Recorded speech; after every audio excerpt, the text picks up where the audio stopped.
अमेरिकी राष्ट्रपति Donald Trump ने अपनी लिबरेशन डे घोषणा के दौरान दुनिया भर के कई देशों पर रेसिप्रोकल टैरिफ का ऐलान किया। इस ऐलान के बाद तमाम देशों की ओर से या तो विरोध की प्रतिक्रिया आ रही है या इस मामले पर अमेरिका के साथ बातचीत को जारी रखने के बयान आ रहे हैं। लेकिन इस सब के बीच ट्रंप द्वारा दो ऐसे देशों को छोड़ देने का मामला काफी सुर्खियों में है जिनको अमेरिकी राष्ट्रपति ने हाल के दिनों में सबसे ज्यादा निशाने पर रखा है। ये रिपोर्ट देखिए। ट्रंप के टैरिफ बम ने भले ही दुनिया भर में व्यापार युद्ध की आशंका को गहरा दिया हो, लेकिन अमेरिकी राष्ट्रपति ने वही किया जिसका उन्होंने चुनाव के दौरान अपनी जनता से वादा किया था। वादे के मुताबिक ट्रंप ने 2 अप्रैल को अमेरिका को आर्थिक मुक्ति दिलाने का काम किया। हालांकि इन सब के बीच सबसे रोचक तथ्य ये रहा कि टैरिफ को लेकर हाल के दिनों में ट्रंप ने जिस देश को सबसे अधिक कोसा था वो इस सूची से बाहर रहा, यानी कनाडा और मेक्सिको पर फिलहाल टैरिफ का असर नहीं होगा। दरअसल टैरिफ सूची से दोनों देशों का नाम गायब होने का कारण डोनाल्ड ट्रंप की कनाडा और मेक्सिको की पिछले दिनों हुई सार्थक बातचीत ने अहम रोल निभाया है, क्योंकि उस वक्त दोनों देशों ने सीमा सुरक्षा और व्यापार घाटे पर अमेरिका के साथ सहयोग का वादा किया था, जिसके बाद टैरिफ अस्थायी रूप से डाल दिया गया। हालांकि जल्द ही दोनों देशों के साथ होने वाले व्यापार की समीक्षा होगी। दरअसल फैसले के पीछे अमेरिका, मेक्सिको और कनाडा के समझौते की भी भूमिका है, जो ट्रंप के पहले कार्यकाल में लागू हुई थी। तीनों देशों के बीच हुआ ये समझौता मुक्त व्यापार को बढ़ावा देता है।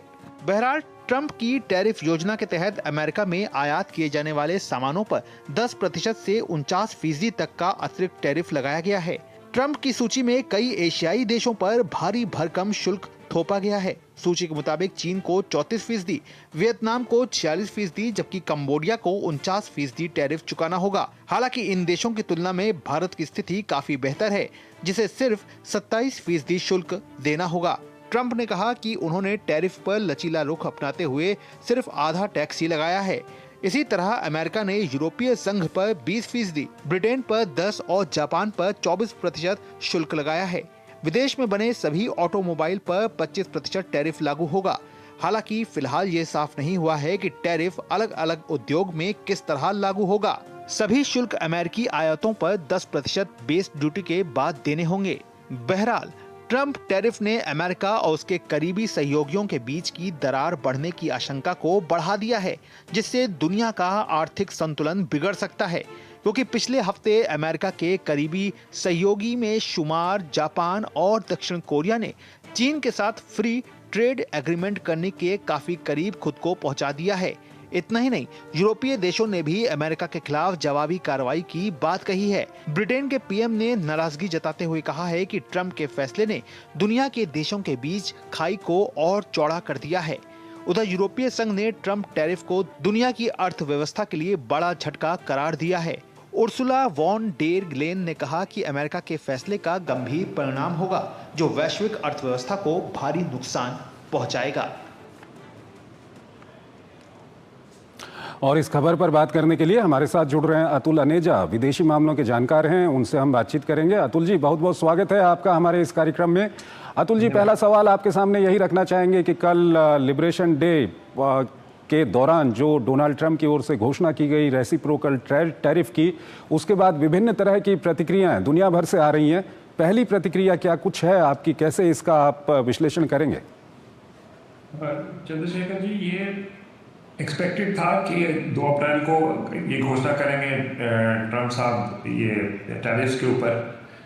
तो एक तरह से एक आर्थिक भूचाल तो हमें सामने नज़र आ रहा है इसके बाद जो हुआ है, और ख़ासकर जो रिलेशनशिप है अटलांटिक अलायंस इसको कहते हैं, जिसमें यूरोपियन यूनियन, यूरोप और अमेरिका जो पार्टनर्स हैं, मुझे लगता है सबसे बड़ी दरार इन देशों के बीच में आ रही है। क्योंकि ये सिर्फ अगर हम इसको टोटलिटी में देखें, जो पॉलिटिकल रिश्ते यूक्रेन वॉर को लेके या और भी उसमें मुद्दे जुड़े हैं, तो अटलांटिक अलायंस में रशिया को लेके एक तरह से जो ट्रंप और रशिया के बीच में नज़दीकियाँ आ रही हैं, उससे ऑलरेडी दरारें थी पॉलिटिकल और जियो स्ट्रैटेजिक लेवल पे। उसके ऊपर एक और नई लेयर आ गई है, वो है आर्थिक। तो एक तरह से ये दरार जो है ये डीपन हो रही सामने सामने नजर आ रही है। ब्रिटेन के राष्ट्र प्रधानमंत्री ने भी क्रिटिसाइज किया है, हालांकि ब्रिटेन के ऊपर उतनी ज़्यादा टैरिफ नहीं लगी जितनी यूरोपियन यूनियन के ऊपर लगी है। तो एक तरह से अटलांटिक अलायंस का ढांचा जो है वो थोड़ा कमज़ोर सामने नज़र आ रहा है। एक तो ये बात हो गई। दूसरी बात हो गई जो अमेरिका और चीन के बीच के रिश्ते हैं।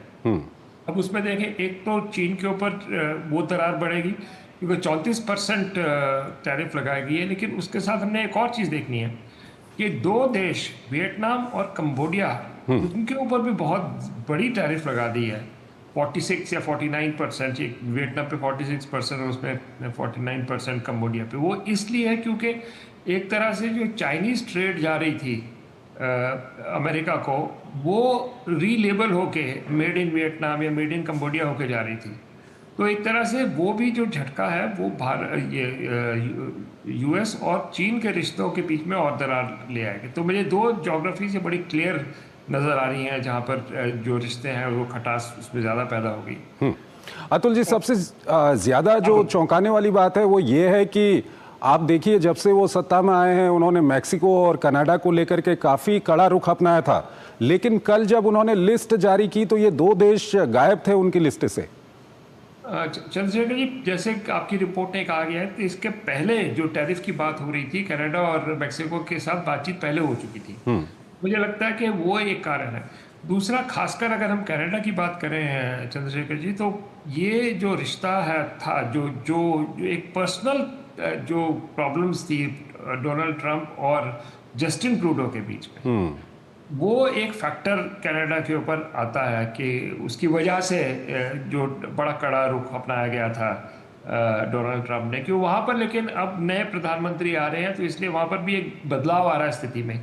तो मुझे लगता है वो भी एक फैक्टर बीच में काम किया होगा जब कनाडा और यूएस के बीच में जो ट्रंप साहब ने उतनी वो उनको छोड़ दिया अभी की टैरिफ की लिस्ट में से। और मैक्सिको के साथ एक अलग लेवल की नेगोशिएशंस चल रही है। तो मैं सरप्राइज नहीं हूँ कि दोनों को अभी स्पेयर किया गया, लेकिन ये एक टेम्पररी मूव है। ये कुछ दिनों के बाद फिर से ये मामला फिर आएगा और सिर्फ आर्थिक बातों के बारे में बात नहीं होगी। इन दोनों देशों के साथ और विषयों के ऊपर बातचीत होने की संभावना है।